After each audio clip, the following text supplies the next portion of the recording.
तो जय सिया राम मित्रों, आज हम जानेंगे कि पवन पुत्र हनुमान बाल ब्रह्मचारी थे, लेकिन उनका एक पुत्र भी था। उसका क्या नाम था, कैसे उस पुत्र की उत्पत्ति हुई और कैसे हनुमान जी महाराज का उस पुत्र से मिलन हुआ, ये हम इस कथा के माध्यम से जानते हैं। तो मित्रों, वाल्मीकि रामायण के अनुसार लंका जलाते समय आग की तपिश के कारण हनुमान जी को बहुत पसीना आया और लंका दहन के बाद जब उन्होंने अपनी पूंछ की आग को बुझाने के लिए समुद्र में छलांग लगाई तो उनके शरीर से पसीने की एक बड़ी सी बूंद समुद्र में गिर पड़ी। उस समय एक बड़ी मछली वहीं से निकल रही थी और वो बूंद उस मछली के पेट में जाकर गिर गई। मछली को असुरराज अहिरावण के जो सेवक थे उन्होंने पकड़ लिया। जब ये उसका पेट चीर रहे थे तो उसमें से वानर की आकृति का एक मनुष्य निकला। वे उसे अहिरावण के पास ले गए।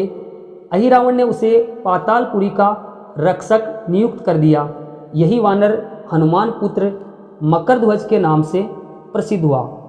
तो मित्रों, जब राम रावण का युद्ध हो रहा था तब रावण की आज्ञा के अनुसार अहिरावण ने छल कपट से राम और लक्ष्मण का अपहरण कर लिया और उन्हें पाताल लोक में ले गया। उनके अपहरण से वानर सेना भयभीत और शोकाकुल हो गई, लेकिन विभीषण ने यह भेद बता दिया कि राम और लक्ष्मण को अहिरावण पाताल लोक में लेकर चला गया है। तब राम लक्ष्मण की सहायता के लिए हनुमान जी पाताल लोक में पहुँचे। जब उन्होंने पाताल के द्वार पर एक वानर को देखा तो वे आश्चर्यचकित हो गए। उन्होंने मकरध्वज से उसका परिचय पूछा। मकरध्वज अपना परिचय देते हुए बोला, मैं हनुमान पुत्र मकरध्वज हूँ और पातालपुरी का द्वारपाल हूँ। मकरध्वज की बात सुनकर हनुमान क्रोधित होकर बोले, ये तुम क्या कह रहे हो दुष्ट, मैं बाल ब्रह्मचारी हूँ, फिर भला तुम मेरे पुत्र कैसे हो सकते हो। हनुमान का परिचय पाते ही मकरध्वज उनके चरणों में गिर गया, उन्हें प्रणाम किया और अपने उत्पन्न होने की सारी कथा हनुमान जी से कही। हनुमान जी ने भी मान लिया कि वह उनका ही पुत्र है और हनुमान जी ने मकरध्वज से कहा कि वे अपने आराध्य देव श्री राम और लक्ष्मण को लेने आए हैं। और जैसे ही द्वार की ओर बढ़े वैसे ही मकरध्वज उनका मार्ग रोकते हुए बोला, पिताश्री, ये सत्य है कि मैं आपका पुत्र हूँ, लेकिन अभी मैं अपने स्वामी की सेवा में हूँ, इसलिए आप अंदर नहीं जा सकते। हनुमान जी ने मकरध्वज को अनेक प्रकार से समझाने का प्रयास किया, किंतु वह द्वार से नहीं हटा। तब दोनों में घोर युद्ध शुरू हो गया। देखते ही देखते हनुमान जी उसे अपनी पूंछ में बांधकर पाताल में प्रवेश कर गए। हनुमान सीधे देवी मंदिर में पहुँचे, जहां अहिरावण ने राम लक्ष्मण को बलि देने की तैयारी कर रखी थी। हनुमान जी को देखकर चामुंडा देवी पाताल लोक में प्रस्थान कर गई। तब हनुमान जी ने देवी का रूप धारण किया और वहीं पर स्थापित हो गए।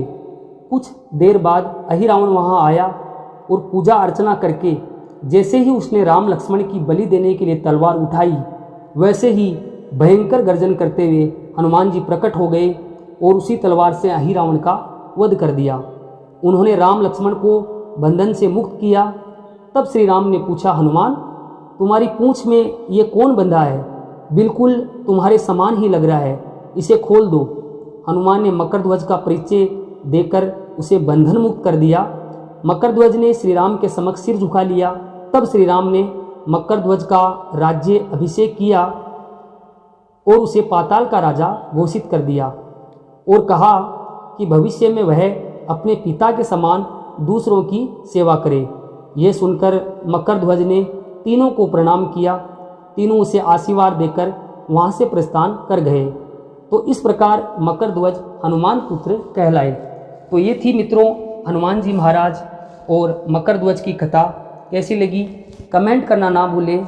चैनल से जुड़ने के लिए चैनल को सब्सक्राइब जरूर करें ताकि आने वाले जो वीडियोज़ है उनकी नोटिफिकेशन आपको मिलती रहे। तो मिलते हैं अगले वीडियो में, तब तक के लिए जय श्री राम, जय हनुमान।